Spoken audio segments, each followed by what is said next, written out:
Greetings and salutations. We're up in the mountains by Beatty, Nevada, to check out this old shack here. I'll show you in a minute, but man, it sure is pretty up here in the mountains. Look at that, we're just at the snow line. And this is the old Felspar mine. And apparently there's still mining going on up here. You see some tanks up there and a pretty well maintained haul road over there. In fact, it's so well maintained that there's a front end loader and a dump truck down here working the road right now. Looks like a gravel train coming up the hill and a dump truck going down the hill. Right there's that front end loader. He's got some gravel there, and they're smoothing out the road.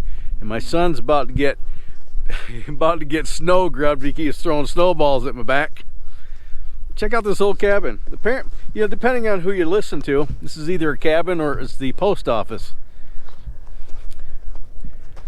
Stop. Don't do it. Or it could have been both. Who knows? Stop it now.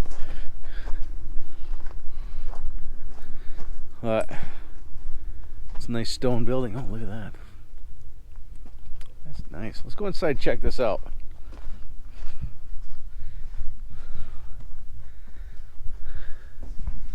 It's seen better days.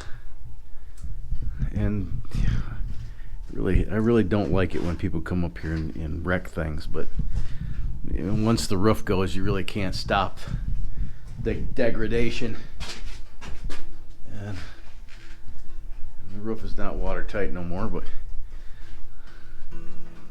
they have a little makeshift an old steel oil drum. Those are nice. Those would make a nice fireplace. But you see all the soot on the walls.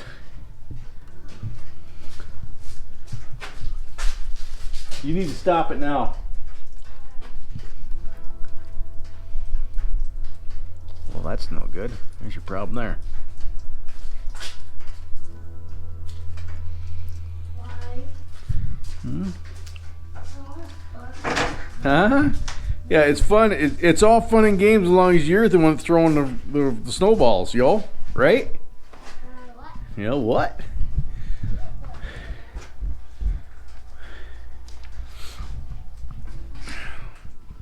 I like that fade from top to bottom. It looks like it was at one point it was teal, kind of a mint green, and then a blue. Very colorful. These doorways. Miners must have been pretty small back in the day.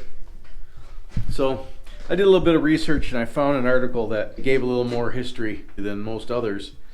And that's, kind of the disadvantage of some of these old mining districts is that, the history is sparse, and unless somebody actually took the time to get to meet somebody that was working these claims 100 years ago, and none of them are alive anymore, the stories were lost.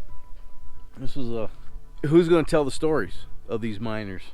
The miners weren't. They're too busy digging holes in the ground and eking out a living, putting food on the table. They weren't concerned about what people might think, or they never gave it a second thought that somebody like me would be interested in what they were doing 100 years hence. So the history was either going to be preserved by the mining operators or the mining superintendents, and again, they probably weren't too concerned with it. So this was originally called the Daisy Mine and the Daisy Fluorspar Mine, later the Crowell Mine, for the guy who founded it, and most recently the Daisy Gold Mine. There's a lot of gold mining that's going on up here currently. Kind of a resurgence of gold mining, if you will. The original owner and operator of the mine was J. Irving Crowell. However, he transferred the mine to his son, J. Irving Crowell Jr. in 1927. This mine was founded in 1919. It was actively mined until 1988, and after a brief pause, resumed operations from 97 to 2001. I don't know when this article was written, but It appears they're still doing some mining up here in this area, probably gold mining. Over the years, uranium, mercury, arsenic were also mined in smaller quantities. Crowell Sr. came out here from Cape Cod and worked in rhyolite prior to purchasing the fluorspar mine. He worked to claim himself with the aid of an Italian friend named Louis Vadano. In 1923, he suffered several injuries, 5 hernias, plus a head injury from a railroad accident that forced him to stop operations at the mine. Crowell Jr. had to drop out of college. He was attending Stanford. Apparently, either the Stanford tuition was really low or this guy was pretty successful out here. He ended up reluctantly taking over the operation of the mine. His wife Dorothy moved from LA to Beatty, and the two lived here for the rest of their lives. Their entire story can be found at beattymuseum.org. Fluorspar is not a well-known mineral, but it does have many different uses. More commonly known as fluorite, its crystals have been utilized for ornamental purposes since the Roman times and have been used in iron smelting for centuries. In our era, clear fluorite crystals are often used in making microscope and telescope lenses. Fluorite crystals make the best lenses for use with ultraviolet and the infrared light spectrums because they're exceptionally clear with those wavelengths and have minimal distortion. Canon Incorporated actually grows their own synthetic fluorite crystals for their high-end telephoto lenses, and Nikon also offers fluorite lenses and fluorite-coated lenses. A less impressive but important use of fluorite is in cement mix, which is what this mine mostly produced it for. We're just going to kick back here for a little while, take in the sights, look around, and enjoy the beauty of these mountains. I just wish that truck wasn't running as Jake.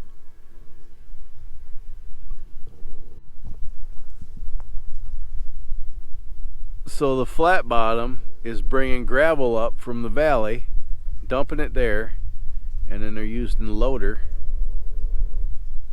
to fill the dump truck to spread it on the roads. Interesting. You didn't die, did you, son? You didn't die, did you? That's good. The house? Well, this is where the head frame was. I was closer. Let's see if I have my Flashlight? flashlight. I have one here. Wait, no, don't Don't step on there. Why? Because my camera's on it. I'll go.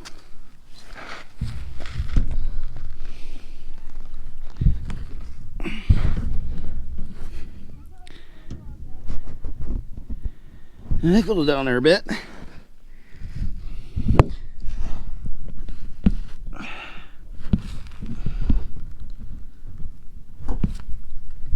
Hey Google. Hey Google. I got a flashlight. No, don't bring your phone over there. That flashlight ain't light enough to do anything. So there's the cabin. And there's the where the head frame was that hauled the stuff out.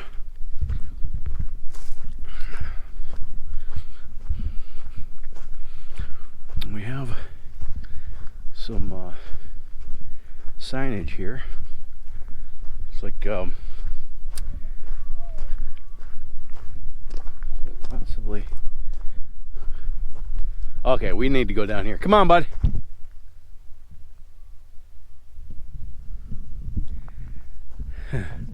Apparently this is what the fluorspar looks like. It crystallized, kind of, I don't know what the hell. It's pretty cool looking though. It looks like where we're standing, this whole area was mined, and it's like a sinkhole. So I don't want to spend too much time up in here because I don't want to die.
we decided to do a little hiking up in the mountain.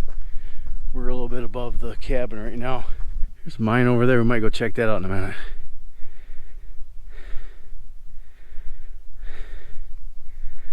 Desert rat, never seen any snow. Tanner, I see a mine shaft. Mine shaft? Yep. Let's go check it out. Yeah. Well, let me ask you. Yeah. You want to go that one? Or do you go that one? Okay, let's go. We're going to go that one. Oh, there's a hole right there, but we just about walked by it. Check it out. Tanner. We just about walked by it. Oh, it's right there. Oh, it only goes back a little bit. Only goes back 20 feet.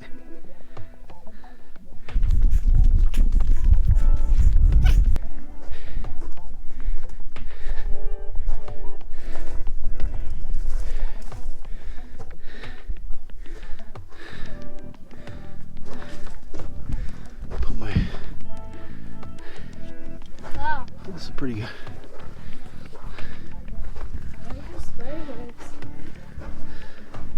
Oh, it's nice and warm in here. Woo! Yeah. Is it this turn? Starting to smell here. There we go.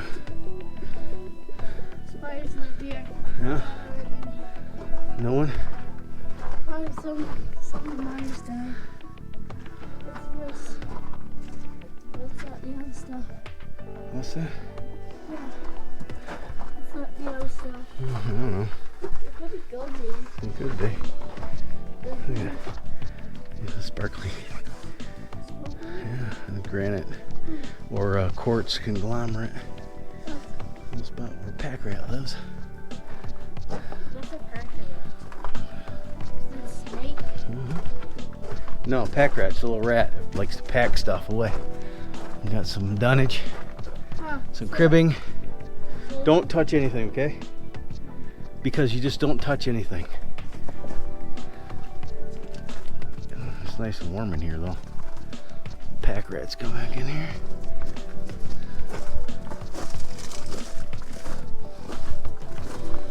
Huh? Come on. You got a flashlight or no? No. Oh, it stops here anyway. So don't touch anything? Huh? Don't touch the rock? No, don't touch nothing. What happens? Well, see this piece of wood right here? See how it's wedged against this side? See how this is kind of sloughing away from the wall? This could cave in. This piece right here, watch. You want that coming down on your head? Here, you want a souvenir? So, just stay right there. Yeah?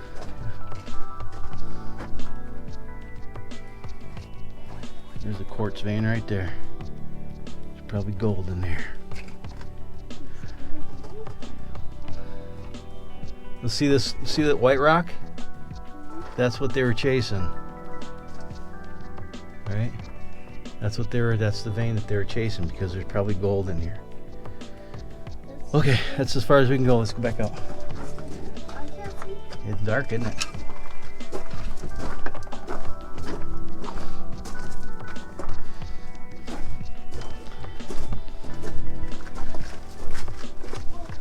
Probably goes back 100 feet.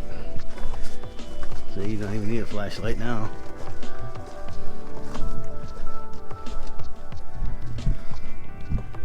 Aye.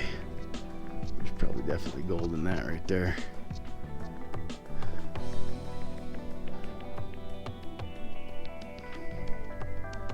Just like to sample that.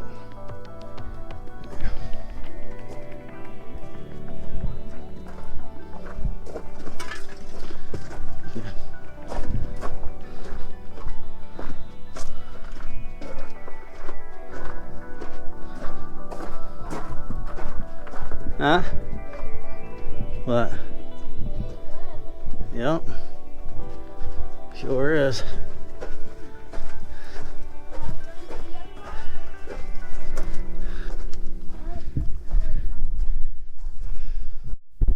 came from that one over there.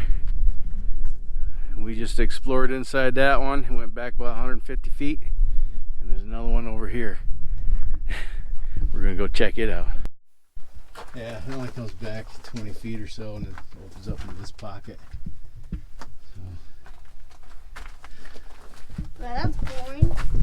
Yeah, it only goes back about 20 feet, so I think we're about done. Let's head back to the Jeep, yeah? Yeah? And recap. Look at this view, though.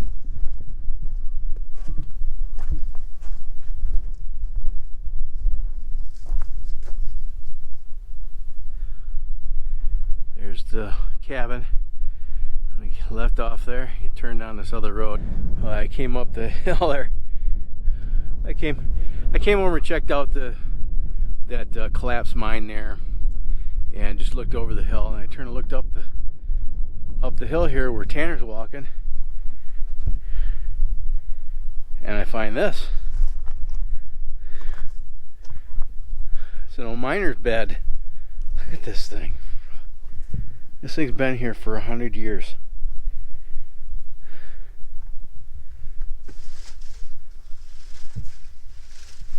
Looks comfy. Come up here, T. Go around the other side there and go check out what's inside there.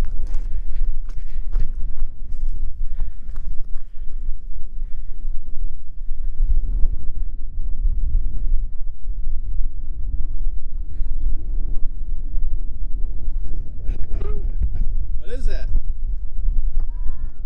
don't know. What's it look like? It looks like a bed. That's probably what it is. Looks like a table. That's a bed. That's a bed. Yeah. This was some miner's house. And then my house died. And then Valier died. Got buried. Thing is, Hey guys, can I climb up this rock? yeah, go ahead. You know, during this time in the early 1900s, like I said before, there's not a lot of building materials available, and gotta find a place to keep yourself out of the elements. And a lot of times, a little rock outcropping like that, pile some rocks around it. What wood you could find, you could build a little makeshift roof, and that was good enough. We got it way too easy in this day and age. And that's one of the reasons why I like doing these things, because I like to show my kids that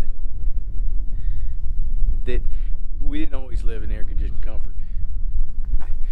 You know, it just as easily could have been a hunter's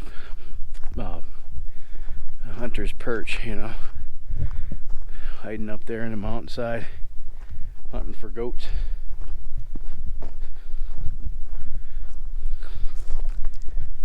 No one will ever know. I found the open pit mine. There's an actual road that came up here. Oh, that's a big pit.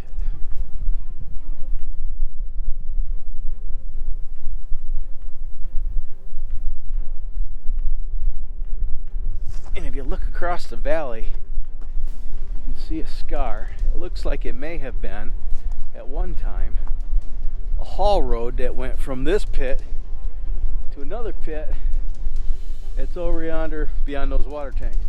Here, all the way across.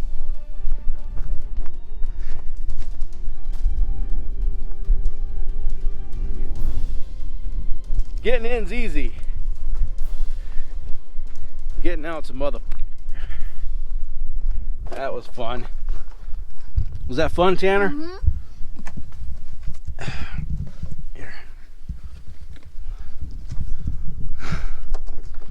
Got to do a little cave exploring today. That was awesome. I guess we're going to head on to another location. So that's it for the, if you want to call it, the fluorine mine. What is it? The Daisy fluorine mine. And apparently that's the Florian Post Office, established 1919. So If you like this video, you know what to do. Smash that like button and share it with your vast social media network. If you haven't done so yet, I would kindly invite you to click the subscribe button, and if you do that, click the little bell icon right next to it so you can be notified of future uploads. At the time of this recording, it's December 30th, and we're closing on 8,000 subs for 2019. I need your help. You can do it. Smash that like button and share it to every social media network that you're a part of. Facebook, Twitter, Instagram, Snapchat, if that's even a thing anymore. You know, all of them. Thanks again for coming with us today. Until next time, you have fun, stay safe, shoot straight, keep your powder dry. Have a splendid day. Thanks so much for watching, and I'll see you next time.